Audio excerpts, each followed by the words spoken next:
Et dans cette section, nous allons apprendre à créer ensemble, pas à pas, notre page navbar. Et avant tout, je vais vous montrer les différentes icônes qu'il faut tout simplement télécharger. Ce sera l'icône de notre menu bar, ensuite l'icône du logo YouTube, ensuite l'icône de recherche, ensuite notre microphone, ensuite l'icône plus et enfin l'icône de la notification. Nous les avons déjà téléchargés, je vais vous les montrer. Pour le moment, je vais tout d'abord fermer mes deux pages là. Ensuite, je vais ouvrir le dossier image. À l'intérieur de mon dossier image, comme vous pouvez le voir, nous avons notre icône logo YouTube, ensuite notre icône menu bar, ensuite notre icône notification, ensuite notre icône de recherche search, et je pense que c'est tout pour le moment et je vais vous les montrer. Nous avons déjà ouvert notre page qui s'appelle iconpack.net et là nous allons vous montrer comment vous pouvez télécharger votre logo YouTube. Donc je peux à partir de là taper le mot YouTube et je vais taper sur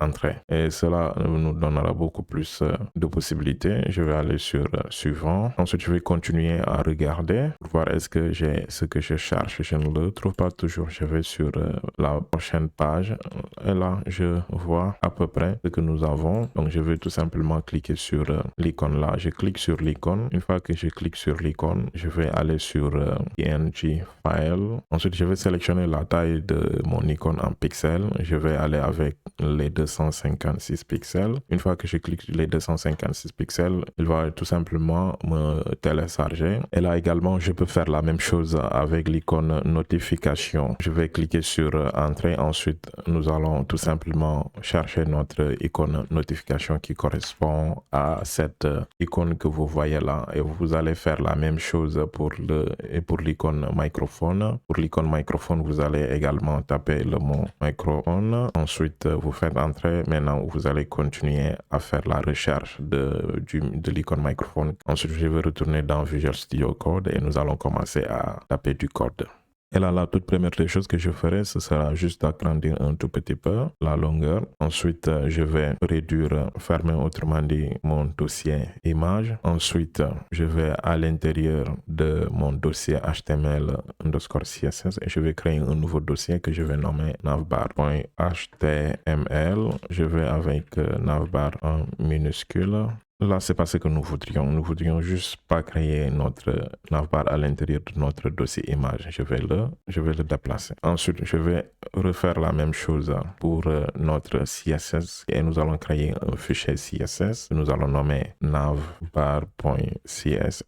Et maintenant, nous allons commencer à taper du code HTML et du code CSS pour retrouver ce que nous avons là, tout en utilisant toutes les propriétés que nous avons appris jusqu'à maintenant. Là, la première des choses que nous allons faire, ce sera de générer notre structure de base de notre code HTML. Ensuite, le titre de ma page, ce sera navbar, comme nous l'avons ici. Ensuite, j'aurai besoin de la famille de police. Je vais aller dans mon fichier vidéo preview, je vais remonter tout. Nous allons juste faire un CTRL-C, nous allons copier. Et là, juste en dessous de ma balise meta, je vais juste coller. Et ensuite, nous allons créer un link, c'est-à-dire un lien entre notre page HTML et notre page CSS. Donc, je vais tout simplement aller au niveau de mon dossier qui s'appelle CSS. Je vais sélectionner le fichier qui s'appelle navbar.css.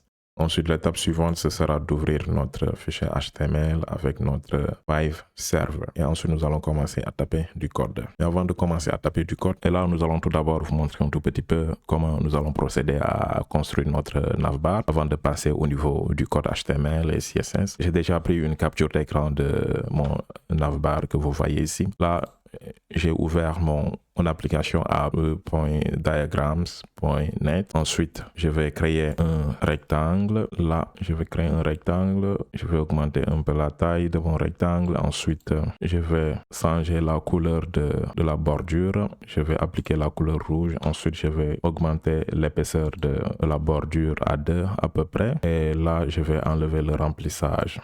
Je vais tout simplement enlever la sélection ici. Ensuite, je vais juste le déplacer. Et là, ce sera notre première div. Donc, à l'intérieur de notre première div, je vais avoir deux autres divisions à l'intérieur. Je vais aller avec cette fois-ci, je vais enlever la section, ensuite je vais changer la couleur à la couleur bleue, augmenter l'épaisseur à 2. Donc à l'intérieur, nous allons avoir notre première div qui va être à l'intérieur de notre div principale.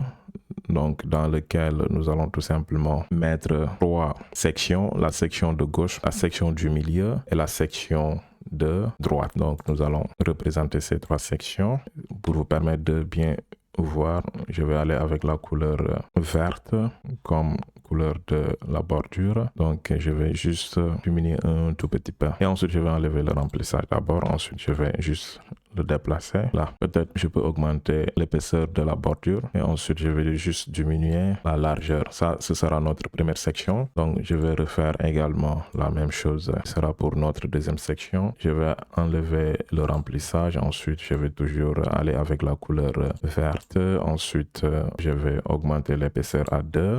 Et je vais diminuer un peu la largeur, la hauteur autant pour moi, et je vais essayer de le repositionner bien là. Donc là, ce sera notre deuxième section. Et enfin, nous allons avoir notre troisième section. Diminuer un peu la largeur également. Je vais diminuer un peu la hauteur et je vais enlever le remplissage et je vais aller toujours avec la couleur verte.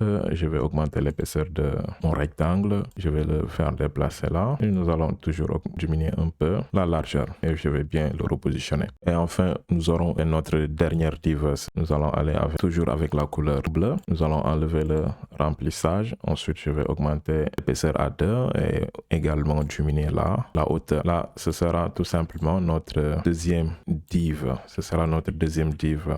Et là, comme vous pouvez le voir, nous aurons notre première div dans lequel nous allons avoir 2 divisions. Et pour la première division, nous allons en avoir 3 autres divisions qui vont être représentées en sections. La section de gauche, la section du milieu et la section de droite. Et là, nous allons nous servir de notre CSS Flexbox pour pouvoir bien distribuer de l'espace entre nos différentes sections. Mais également, nous allons utiliser la même propriété pour pouvoir bien aligner les éléments, autrement dit les icônes au centre. Et cela nous permettra d'avoir un tout petit peu une idée de ce que nous allons faire.